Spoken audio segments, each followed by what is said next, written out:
네, 5위입니다. 엔비디아의 주가가 5%대 하락을 했습니다.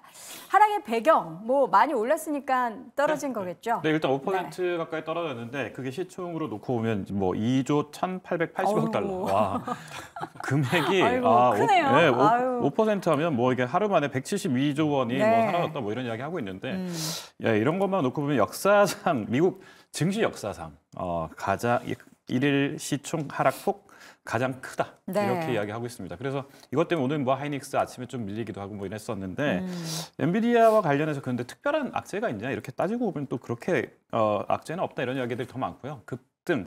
단기 급등에 따라서 조정이 왔다 이런 이야기가 더 많습니다. 근데 사실 이제 월가에서도 그렇고 이제 국내에서도 그렇고 엔비디아를 커버하는 많은 애널리스트들이 이제 엔비디아 주가 하락 오히려 매수의 기회다. 그러니까 다른 영향을 미치는 반도체주들도 이 기회에 같이 떨어진다면 오히려 매수하라라는 의견이 있어서 그런지 저는 좀 더 불안하다는 생각이 들더라고요. 하 교수님. 지금 일부 차익 실현을 할 때는 맞죠? 어떻게 지금 구간으로 우리가 좀 나눠서 볼 수 있는 거예요? 일단은 뭐 오늘 급락을 하긴 했습니다만 아직 이제 기술적으로 봤을 때 5일선을 물론 이탈하긴 했습니다만 기울기가 전혀 꺾이지 않았거든요. 그래서 사실 오늘 본장이 어떻게 될지, 그러니까 결국엔 이제 프리마켓에서 어느 정도 좀 가이드가 나오긴 할 텐데 결국엔 본장에서만 사실 좀 말아올리는 움직임만 나타나더라도 이거 한번 그냥 기술적 차익이구나라고 생각하고 또다시 올라갈 수도 있어요.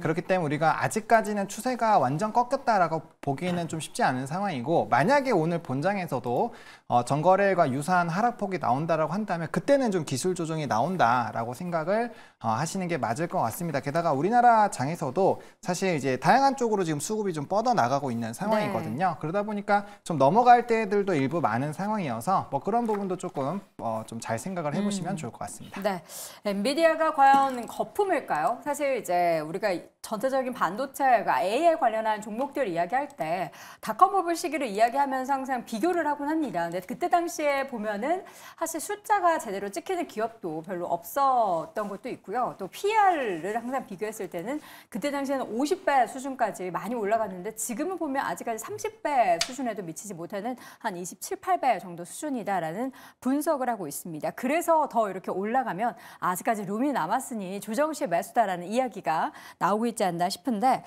엔비디아 지금 만약에 차익 실현을 하고 있는 그런 구간의 투자자분들도 있다면 국내의 반도체 기업들도 어떻게 어느 정도 지금 수익을 많이 내신 분들도 있으실 텐데 이런 분들도 일부 좀 차익 실현을 해야 될 시기라고 보십니까? 일부는 조금 비중을 좀 축소했을 필요는 있지 않을까 싶습니다. 뭐 엔비디아 같은 경우도 뭐 올 연초 대비로 하면 뭐 2배 가까이 주가가 올랐기 때문에 뭐 그거에 대한 이제 조정이다라고 보시면 될 것 같고요.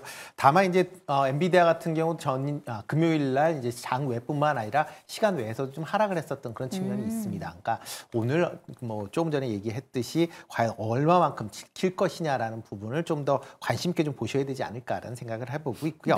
일단 AI 열풍은 계속 좀 지속이 될 것 같긴 하지만 단기적으로 이렇게 이제 이슈가 있기 때문에 전체적으로 조금은 쉬어가는 그런 이제 모습세가 좀 이어질 가능성은 있기 때문에 그런 관점에서 비중을 좀 축소해 보실 필요는 있지 않을까 싶습니다. 비중 축소. 네. 대신 이제 일단 비중을 축소했다가 뭐 주가가 어느 정도 조정을 받는다 그러면 다시 이제 재매수하는 그런 이제 흐름이 더 필요하지 않을까라는 생각을 해보고 있습니다. 제일 어려운 트레이딩에 대한 말씀을 해주시는 거군요. 네, 그렇죠. 그 타이밍을 잡기가 참 어렵지 않나요?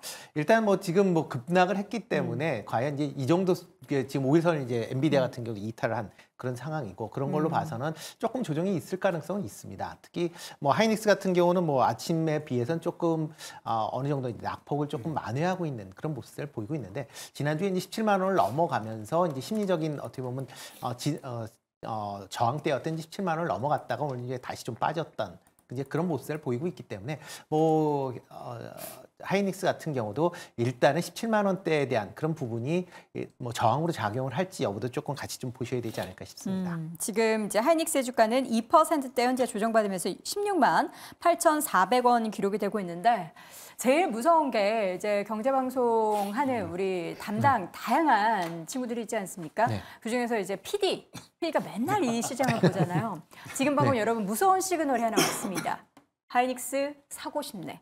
위험합니다. 위험한 시그널이죠. 담당 PD의 시그널은 정말 이거 워닝 사인 아닙니까? 그렇습니다. 네. 예, 맞습니다. 네. 지금 좀 긴장을 하셔야 될 것 같아요. 네. 그게 지금 저 같은 경우는 엔비디아의 성장성에 대해서 그리고 우리나라 기업들의 뭐 추가적인 상승에 대해서 크게 의심을 하고 있지는 않습니다. 네. 하지만 이 주가라는 게 생각보다 많이 밀릴 수 있다라는 말씀을 제가 항상 드리고 있죠. 그래서 엔비디아 같은 경우도 굉장히 견고하게 움직였었고 그동안 이런 얘기들이 좀 있었어요. 이번에 좀 한 번씩 조정을 중간중간 받았었는데 그때마다 여기선 꺾이지 않을까 하면서 그런 와중에도 계속해서 우상향을 이어왔거든요. 그쵸. 그렇기 때문에 이번에도 어느 정도 밀림이 나왔을 때 다시 한번 재매수 여기서 접근하는 게 어떨까라고 생각하는 투자자들이 생각보다 많지 않을까라고 저는 우려가 되고 있습니다. 그래서 저는 엔비디아가 지금 지난주 금요일에 상승을 했다가 하락 전환이 된 거거든요. 그리고 장 마감 후에도 좀 밀렸기 때문에 제가 봤을 때는 조금 더 이제 기간 조정에 들어가지 않을까. 가격 자체는 많이 밀릴 가능성은 좀 제한적이라고 보고 있습니다. 왜냐하면 엔비디아가 실제로 실적 자체가 굉장히 빠르게 성장하고 있기 때문에 고평가라고 볼 수 없는 부분도 분명히 있거든요. 네. 그렇기 때문에 추가 시간이 좀 지나면 다시 한번 우상향을 하겠지만 일단 기간 조정과 가격 조정을 현재가 대비해서 약 8% 정도는 받을 수 있지 않을까라고 저는 생각을 하고 있습니다. 근데 그런 과정에서 우리나라 기업들 같은 경우는 저는 오히려 좀 괜찮을 거라고 보고 있어요. 왜요? 지금 이제 엔비디아만큼 올라간 기업이 우리나라엔 없죠. 뭐 최근 1년 동안, 최근 반년 동안 SK하이닉스가 엔비디아와 비슷하게 올라간 건 맞는데 우리가 작년 연초라든지 그 전으로 거슬러 올라가서 이 상승률을 따져본다면 엔비디아만큼 하이닉스는 전혀 못 올라왔습니다. 그리고 그 밑에 있는 종목군들도 이제 규모가 작은 기업들 같은 경우는 몇몇 기업들이 많이 올라오긴 했지만 아직까지 못 올라온 기업들이 많다라는 거죠. 지난주부터 이제 좀 변동성이 나오고 있는 프로텍이라는 기업 같은 경우도 주가 상승 여력이 많이 남아있다라고 보고 있고 지금 그러니까 작년부터 올해까지 많이 올라왔었던 종목군들이 아니라 뭐 최근 들어서 좀 부각이 되거나 올해 초부터 좀 반등이 나오고 있는 기업들 같은 경우는 제 생각에 이번 조정은 어떻게 보면 기회입니다. 그러니까 좀 이분법적으로 말씀드려보자면 엔비디아는 좀 걸릴 것 같고 네. 우리나라 기업들은 오히려 좀 메리트가 생기지 않을까 저는 이렇게 보고 있습니다. 그러면 이제 엔비디아 미국장 갔던 그 자금들이 다시 국내로 좀 귀환을 해야 되지 않나 싶은데. 예, 맞습니다. 제가 이 얘기를 한 2주 전부터 많이 드리고 있는데요. 네, 어떻게 좀 오나요? 아직 안 오고 있는 것 저는 같은데. 올 수 있을 거라고 보고 네. 있는데 왜 그러냐면 지금 사실 제 주위에서 매매하고 있는 여러 트레이더들도 네. 미국장을 해야겠다라는 이야기들을 굉장히 많이 해요. 근데 그쵸. 이런 상황이 되면 또 우리나라 시장이 많이 올라갈 수 있는 시그널이라고 저는 생각을 합니다. 그리고 실제로 이제 선진국 증시가 강세를 보이고 또 신흥국 증시가 강세를 보이는 이런 주기 자체가 거의 10년에 한 번씩 이렇게 바뀐다라고 보시면 될 것 같은데 네. 원래 코로나 이전에는 신흥국 증시가 좀 강할 수 있었던 그런 여건에 놓여 있다가 코로나가 터지면서 선진국 증시가 더 강했거든요. 근데 여기서 만약에 미증시가 어느 정도 조정을 받는다라고 한다면 뭐 중국을 비롯한 신흥국 쪽으로 자금이 들어올 가능성도 저는 있다라고 보고 있습니다. 물론 지금 말씀드린 내용은 좀 우리가 시간을 두고서 봐야겠지만 네. 저는 미증시가 앞으로 10% 올라갈 수 있다라고 한다면 우리나라 증시는 20% 올라갈 수 있다.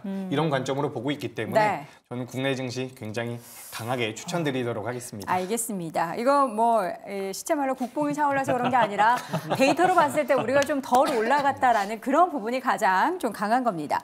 하창원 교수님도 어떻게 동의하십니까? 지금 장에서 지금 보니까 네.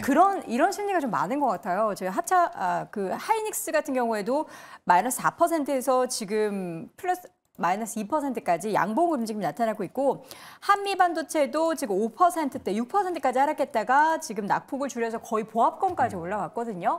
정말 조정 시 매수다 하면서 진격 앞으로 하시는 분들이 많으시네요. 맞습니다. 그래서 저는 근데 그 생각도 좀 하고 있습니다. 사실 만약에 오늘 장 초반에 좀 이제 개파락이 나오면서 수급의 이탈이 강하게 잡혔다라고 한다면 네. 이렇게 쉽게 말아올리지는 못했을 것 같은데 오늘 뭐 이렇게 엔비디아가 좀 큰 폭의 조정이 나왔음에도 불구하고 오늘 뭐 거래소에서는 현물이 오히려 외국인을 사주고 있는 상황이잖아요.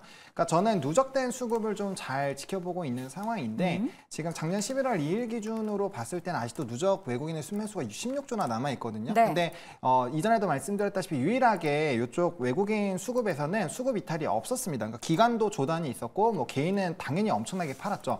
근데 이제 외국인에서 수급 이탈이 없었기 때문에 아직까지 이들 이들이 바라보고 있는 그런 포인트들을 봤을 때 저 PBR이 한 절반 정도 갖고 가고 반도체 쪽이 절반 정도 들고 갔거든요. 근데 만약에 반도체 쪽에서 이탈이 나오더라도 나머지 저 PBR 쪽에서의 강한 기조가 남아있기 때문에 증시 자체는 크게 안 눌릴 수 있어요. 그런 관점이라면 오히려 지수가 이렇게 하면 밀릴 것 같았는데 안 밀리네 라는 이런 수급의 힘을 확인을 하면 말씀해 주신 것처럼 또 이제 이거 기회다라고 생각해서 또 강력한 수급이 쏠릴 수가 있거든요. 그래서 그런 부분에서 트레이딩은 충분히 가능하다라고 보여지고 있고요. 그런 변곡점은 이번 주 목요일에 있을 선물 옵션 동시 만기일에 좀 확인이 되지 않을까 싶습니다. 지금 미결제 약정이 상당히 많이 줄어들고 있는데 일부 롤오버를 하고 있는 것 같아요. 그래서 그런 부분들 좀 체크를 해보셔야 될 것 같고요. 다만 이제 해외에 미국에 나간 그 자금이 다시 돌아온다라고는 저는 아직까지는 생각을 하지 않고요. 만약에 기회가 있다라고 한다면 오늘 니케이가 좀 빠지고 있는데 니케이가 만약에 연속적으로 좀 이탈이 나온다라고 한다면 이락 개미도 엄청 많았거든요. 그거에 따른 수급은 좀 돌아올 수 있지 않을까라고 생각을 하고 있기 때문에 네. 서학 개미보다는 이락 개미를 좀 그런 동향을 좀 살펴보자라고 말씀을 좀 드리고 싶습니다. 알겠습니다. 오늘 다른 종목들도 이렇게 좀 아랫골을 달거나 양봉 전환하고 있는지 궁금합니다. 임순재 교수님, 다른 종목들도 어떻게 좀 이런 양상을 보이고 있습니까? 네, 일단 뭐 반도체 관련된 종목들은 뭐 전반적으로 아침보다는 조금 이제 개선되고 있다라고 보시면 될 것 같고요. 네. 일단 뭐 심리적인 게 가장 큰 것 같습니다. 뭐 AI 열풍이, 그러니까 엔비디아가 이제 하루 정도 쉬었다라고 해서 AI 열풍이 꺾였다라고 볼 수는 없을 것 같고요. 특히 이제 엔비디아뿐만 아니라 이제 다른 여러 반도체 기업들이 이제 AI 칩들을 이제 개발을 하고 있다라고 보면 여기에 뭐 HBM3가 들어가는 건 뭐 당연하다라고 이제 인식을 하고 있는 그런 네. 상황 아닌가 싶습니다. 그렇기 때문에 뭐 HBM3 관련된 그런 이제 밸류체인에 있는 기업들은 여전히 관심을 갖고 보셔야 되지 않을까라는 생각을 해보고 있습니다. 알겠습니다. 자, 반도체 결론은 다시금 K반도체 주식에 있어서의 러브콜을 우리가 조금 생각해 보자는데 이미 뭐 다들 러브콜을 보내고 있으시기 때문에 여러분의 이러한 행보 응원하도록 하겠습니다. 반도체 관련한 이야기 다시 한번 한 줄평으로 정리해 보시죠. 임순재 고수입니다. 투자 심리 안정 이후의 움직임을 좀 확인해 보자. 박소 고수는 대세 지장 없다. 이재규 고수 상승 여력이 큰 종목을 여유 있게 투자해 보자. 하자원 고수는 AI 시대의 방향성 체크, 주가 톱니바퀴 모양으로 올라간다라고 의견을 남겼습니다. 자, 오늘 장탑5 함께하고 있고요. 4위 주제 확인해 보시죠.